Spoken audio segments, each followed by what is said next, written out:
मित्रांनो, जसं आपल्याला शारीरिक आजार होतात म्हणजे काय होतात, तर आपल्याला सर्दी होते, आपल्याला खोकला होतो, आपलं काहीतरी अंग दुखायला लागतं, शरीराला काहीतरी इजा होते.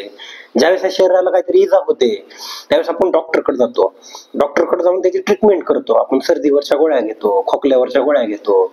आपल्याला कुठला आजार झालेला असेल किंवा आपल्या शरीरातल्या काही भागांना जर काय आजार झाला असेल तर आपण काय करतो, तिथे जाऊन त्यावरच्या गोळ्या घेतो, औषध उपचार घेतो.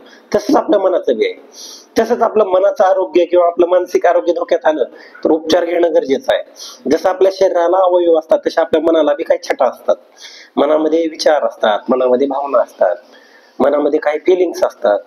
तर या भावना या विचारांच्या पातळीवर गोंधळ निर्माण झाला की मानसिक आजाराला सुरुवात होते. मानसिक स्वास्थ्य कुठं ना कुठं बिघडतं, मानसिक आरोग्य कुठं ना कुठं बिघडतं. त्यावेळेस मनाच्या डॉक्टरकडे जाणं गरजेचं आहे, म्हणजेच समुपदेशकाकडे जाणं गरजेचं आहे आणि संवाद साधणं गरजेचं आहे. धन्यवाद.